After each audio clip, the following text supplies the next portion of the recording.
Assalamualaikum warahmatullahi wabarakatuh. Perkenalkan, saya Jat Esa Putra, NIM D231230069, ingin mempresentasikan makalah hakikat penciptaan manusia. Untuk memenuhi tugas mata kuliah pendidikan agama Islam yang diampu oleh beliau M. Dilia Ulam SPDI MPTI dari Universitas Semarang Fakultas Teknologi Informasi dan Komunikasi.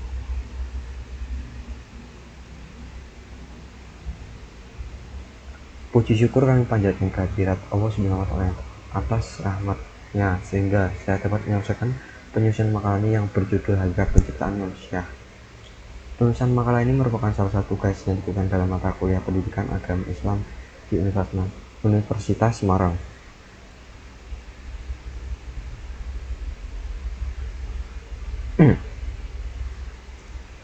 Dalam bab 1 pendahuluan, latar belakang berbicara tentang manusia dan agama Islam adalah membicarakan sesuatu sangat klasik namun senantiasa aktual. Berbicara tentang kedua hal tersebut sama saja dengan berbicara tentang diri kita sendiri dan keyakinan asasi kita sebagai makhluk Tuhan.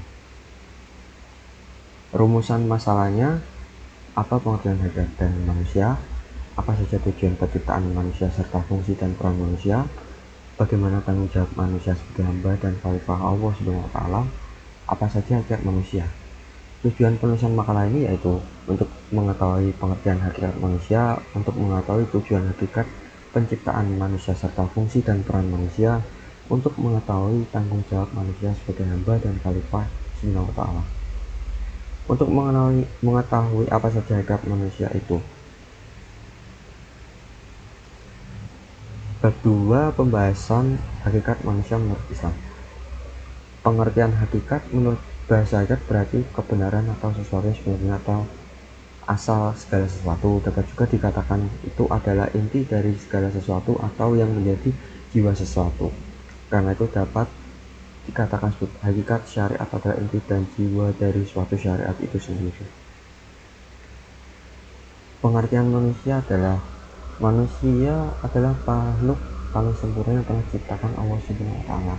Kesempurnaan yang dimiliki manusia merupakan suatu konsekuensi fungsi dan tugas mereka sebagai khalifah di bumi ini. Al-Quran menerangkan bahwa manusia berasal dari tanah.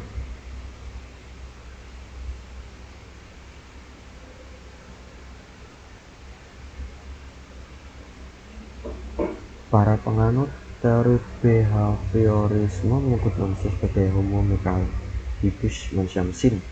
Behavior lahir sebagai reaksi terhadap introspeksionisme, lah aliran yang menganalisis jiwa manusia berdasarkan laporan subjek dan psikoanalisis. Behavior yang menganalisis perilaku yang nampak saja. Menurut aliran ini, segala tingkah laku manusia terbentuk sebagai hasil proses pembelajaran terhadap lingkungannya, tidak disebabkan aspek.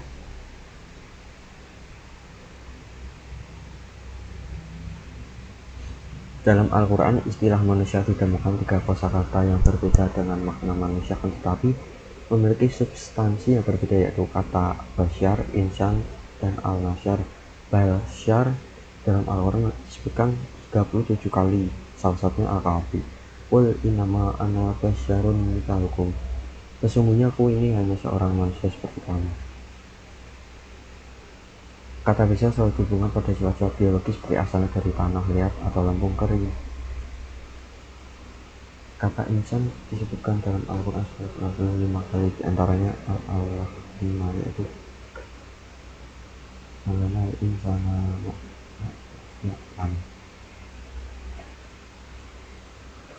artinya dia mengajarkan manusia apa yang diketahui.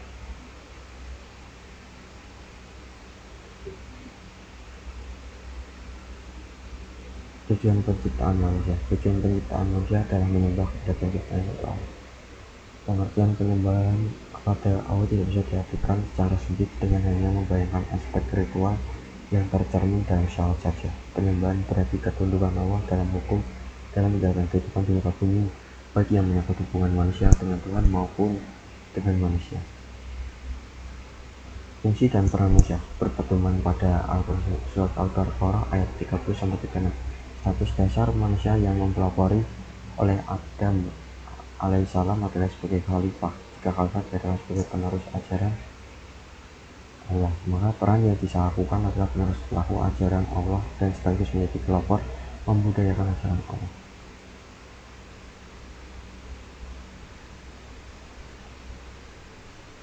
Tanggung jawab manusia sebagai hamba dan khalifah Allah SWT. Tanggung jawab manusia sebagai hamba Allah. Makna esensial dari kata hamba adalah ketaatan, ketundukan dan kepatuhan manusia hanya layak diberikan oleh Allah SWT, yang dicerminkan dalam ketaatan, kepatuhan dan ketundukan oleh pada kebenaran dan keadilan. Tanggung jawab manusia sebagai khalifah SWT. Manusia diserahai tugas hidup yang merupakan amanah dan harus dipertanggungjawabkan di hadapannya. Tugas hidup yang di muka bumi adalah tugas kekhalifahan, yaitu tugas kepemimpinan wakil Allah di muka bumi serta pengelolaan dan pemeliharaan Allah. Hakikat manusia adalah sebagai berikut. 1. Allah yang memiliki tenaga dalam yang dapat menggerakkan hidupnya untuk memenuhi kebutuhan. 2. Individu yang memiliki sifat rasional, bertanggung jawab atas positif, mampu mengatur dan mengontrol dirinya dan mampu menentukan nasibnya. 4. Makhluk yang dalam proses menjadi berkembang dan terus berkembang, tidak pernah selesai selama hidupnya. 5. Individu yang dalam hidupnya selalu melibatkan dirinya dalam usaha untuk mewujudkan dirinya sendiri, membantu orang lain, dan membuat dunia lebih baik untuk ditempati. 6. Individu yang mudah terpengaruh oleh lingkungan, terutama dalam bidang sosial. Bab 3. Penutup kesimpulan. Jadi manusia merupakan makhluk yang luar biasa kompleks. Demikian sempurna manusia diciptakan oleh Sang Pencipta, dan manusia tidak selalu diam, karena dalam setiap kehidupan manusia selalu ambil bagian. Kita sebagai manusia harus menjadi individu yang berguna diri sendiri dan orang lain.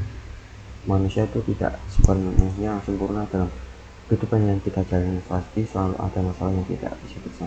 Karena itu kita juga membutuhkan bantuan dari orang lain, karena manusia adalah makhluk sosial sama seperti yang lain. Karena manusia tidak bisa berdiri sendiri dalam hal agama, kita juga mempunyai banyak maka dari itu kita harus saling menghargai dan mengasihi, karena kita sama-sama makhluk yang diciptakan dan tidak ada bedanya. Selain itu, dalam hidup manusia juga terdapat banyak aturan yang harus dipatuhi sebagai umat manusia.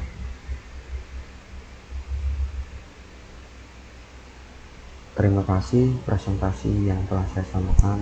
Jika ada salah kata atau kata yang tidak dimengerti, mohon dimaafkan. Wassalamualaikum warahmatullahi wabarakatuh. Terima kasih.